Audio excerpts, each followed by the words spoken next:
ahora, ¿estás lista para oír la sentencia? Todo lo sólido se disuelve en el aire. Todo lo sólido se desvanece en el aire. Dime, ¿qué estás leyendo? A Carlos Marx. No serás comunista, ¿verdad? Hay que ser comunista para leer a Carlos Marx. Todo está tan enredado. ¿Enredado? ¿Y qué? Darío Steinschreiber, el innombrable. Mariana, ¿de quién era ese diálogo maravilloso? Por Dios, sorpresa. Esa nenita, ¿cómo encontró? Acá tenemos una productora llamada Mariana Collante, que es descollante. Increíble cómo encuentra estos diálogos totalmente perdidos. Pero ¿cómo haces? ¿Que hay una maquinita? No pone cara de tengo un know-how que no lo pienso compartir con nadie. Bueno, no, a ver, no hay que ser comunista para leer a Marx, claramente.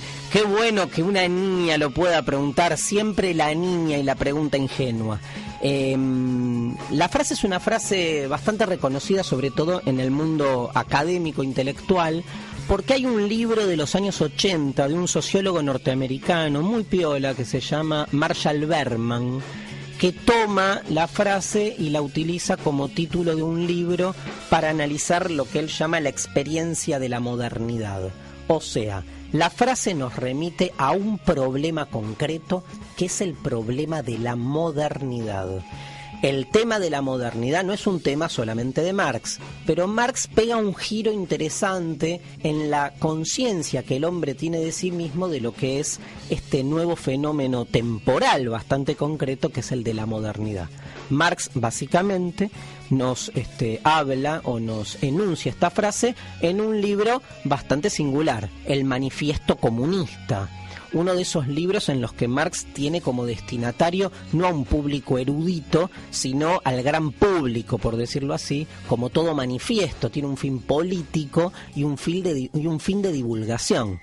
La frase, todo lo sólido se desvanece en el aire, está puesta para desarrollar, para describir el proceso moderno de revolución permanente que se produce en la tecnología aplicada al trabajo y por lo tanto en la mayoría de las instituciones vigentes. O sea, si hay una manera de explicar lo que es la modernidad, claramente puede ser explicada a partir de esta sensación.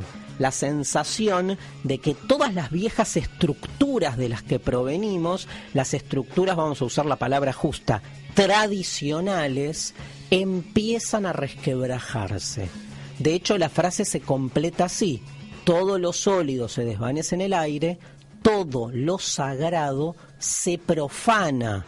O sea que hay un emparentamiento, escuchen bien, hay un emparentamiento entre lo sólido y lo sagrado y la disolución con la profanación. O sea, hay un emparentamiento entre lo sólido y lo sacro.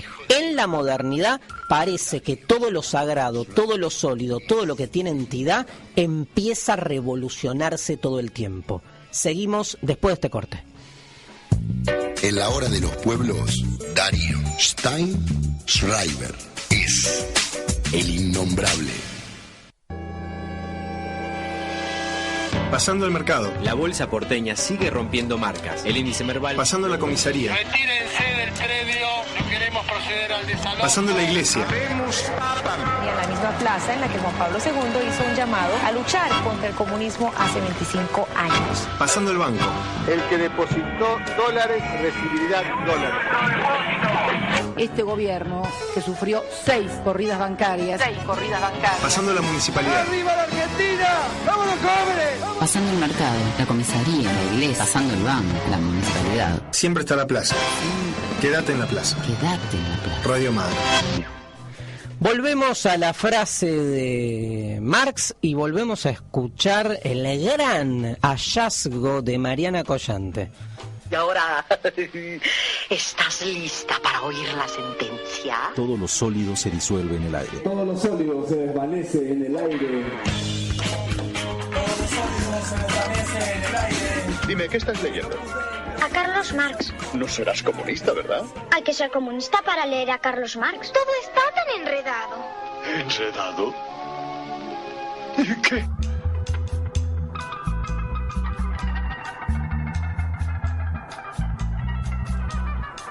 Bien, a ver, decíamos que todo lo sólido se desvanece en el aire, es la mejor caracterización de la experiencia de la modernidad. Porque la modernidad básicamente es el tiempo en el cual emerge un ser humano que se coloca en un lugar completamente diferente al lugar histórico o tradicional en el que se encontraba en la antigüedad. Pensemos que la cultura humana es una cultura que viene consolidándose o estructurándose desde pilares fijos, rígidos, y que para que funcionen, para que los pilares estables tengan la fuerza de la estabilidad, la autoridad para que la gente le crea y la siga, estos pilares necesitan, digamos, colocarse como en un lugar de incuestionabilidad. O sea, al rey no se lo cuestionaba, no había una democracia que podía tirar abajo un reinado. Las cosas son como son y no tienen manera de ser modificadas. Y el hombre el ser humano, es básicamente un mero espectador, que lo que hace es observar una realidad que lo trasciende. Para resumir, en el mundo clásico, en el mundo antiguo, en el mundo medieval, el sentido de las cosas excede a lo humano. Las cosas tienen como en sí mismas su propio sentido y el ser humano lo único que hace es observarlas y transcribirlas en todo caso al saber. Las refleja como si fuese un espejo. No hay acción, el ser humano es un ser pasivo, de un sentido de las cosas que está por encima. Por eso no existe la idea de una revolución de esclavos, por ejemplo. Porque, digamos, se trata de un sentido que trasciende la capacidad de praxis humana. En todo caso, cuando la esclavitud cae, no cae por una revolución. Cae porque hay una transformación material en las formas de trabajo, de producción de la época, y queda en desuso el sistema esclavista hacia la nueva realidad económica que comienza con el sistema feudal. Entonces, ¿qué sucede? En la modernidad, lo que Marx empieza a ver es que el proceso de, digamos, lo que sucede en la modernidad es que el trabajo empieza a adquirir un cambio de manera cada vez más permanente. O sea, el impacto de las nuevas tecnologías de la máquina en el trabajo es un impacto que ya no es chiquito, es muy grande. Y entonces todo ese paradigma bastante rígido empieza a conmoverse. ¿Cómo se conmueve básicamente? Hay un pasaje fundamental, gente. Hay algo clave que hay que entender en todo esto. ¿Qué es la diferencia entre un mundo en el que todo tiene un sentido previo a un mundo en el cual es el ser humano el que empieza a darle sentido a las cosas? Repito, de un mundo en el cual las cosas tienen un sentido previo y trascendente a un mundo donde el ser humano es el que empieza a definir, a construir el sentido. Se suele definir a la modernidad como el tiempo en que el ser humano explica y transforma la realidad. O sea, toda explicación de cómo son las cosas pasa a ser un dato puesto por el hombre. Ya no es algo previo, ya no hay un Dios que dice qué es lo bueno y qué es lo malo, o no hay un Dios que dice cuál es la naturaleza de la mujer, sino que todo lo que se produce en términos de conocimiento lo produce el ser humano. Este desplazamiento se conoce con el nombre de antropocentrismo. La palabra antropocentrismo, ustedes se darán cuenta, está compuesta por dos partes, ¿no? Antropo, que en griego significa hombre, y centrismo, que remite a este carácter fundamental o fundacional del significado de las cosas.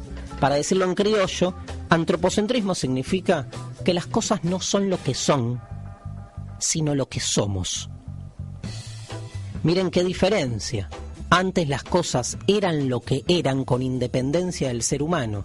En la modernidad, las cosas son en la medida en que el hombre las construye. Ahora, no hablo solo de democracia, justicia, de los valores morales o políticos donde claramente uno entiende que en la modernidad democráticamente es el ser humano el que va definiendo a partir de la institución de la ley los diferentes criterios éticos y políticos.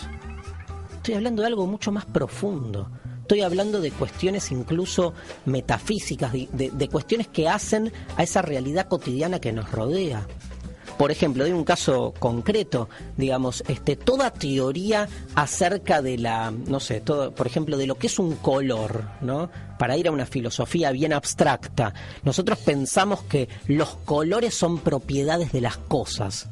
Por ejemplo, ahora estoy viendo una pared marrón. ¿Dónde está el marrón?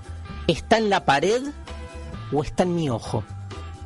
Para decirlo un poco reductivamente, lo que hace el ser humano moderno es entender que ese marrón que yo veo puesto en la pared, en realidad, como color, solo emerge, solo aparece en la relación que mi ojo tiene con la pared. O sea, el color es una relación entre un ojo humano particular y la pared que estoy viendo.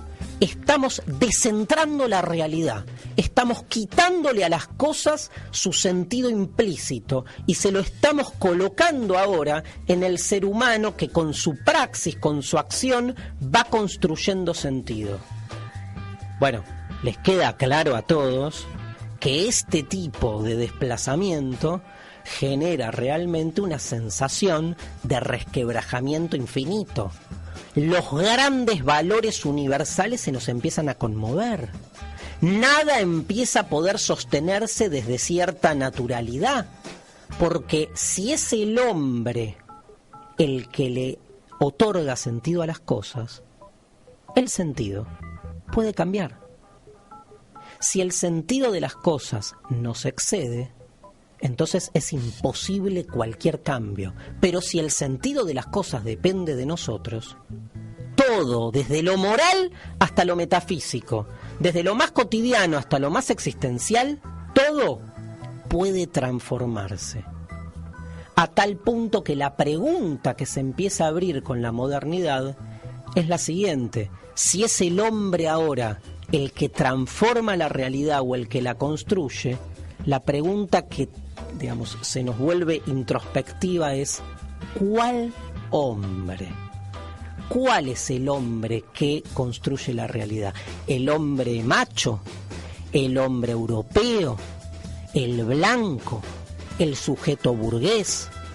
Porque si las cosas no son lo que son, sino lo que somos, la pregunta ahora es: ¿qué somos? ¿Somos una unidad? ¿Somos un género homogéneo? ¿O somos un conjunto de fuerzas que están en permanente tensión entre sí? Quiero entrar al final de esta frase: todo lo sólido se desvanece en el aire, con el siguiente dilema.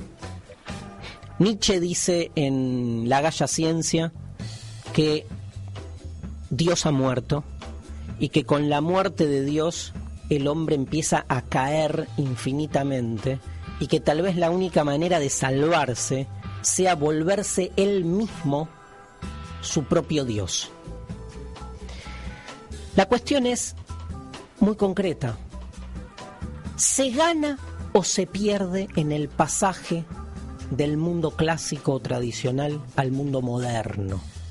¿Se gana o se pierde? O sea, en la medida en que el mundo se vuelve una construcción de lo humano, claramente ganamos en autonomía, claramente ganamos en libertad, claramente ganamos, nos emancipamos de toda o de cualquier cadena que pueda estar acogotándonos. Pero al mismo tiempo, y aunque suene bien antimoderno y a algunos los ponga mal, claramente hay algo que se pierde, porque esa libertad tiene que convivir con una incertidumbre raigal que no podemos resolver.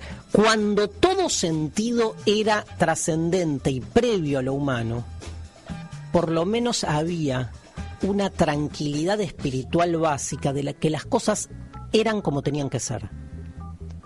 O sea, Dios muere, pero también lo extrañamos. y ese extrañamiento de algo que le daba un sentido trascendente empieza a mutar y empieza a corporizarse en la modernidad en otras figuras. El hombre moderno no es un hombre totalmente, digamos, que disuelve cualquier ligadura, sino que trata de encontrar nuevas ligaduras pero que le cierran. Muere Dios, pero emergen otros formatos para darnos sentido. Formatos que lo que no pueden seguro no tener es en el fondo un fundamento en el ser humano. Bueno, espero que se haya entendido algo. Y si no, bueno, volveremos sobre el tema en algún otro momento. Leamos el texto de Marshall Berman, Todos los sólidos se desvanecen en el aire, que es un librazo. Y ahora hacemos una pausa y volvemos con el mal. En la hora de los pueblos, Darío Stein Schreiber, el innombrable, por Radio Mal, aire liberado.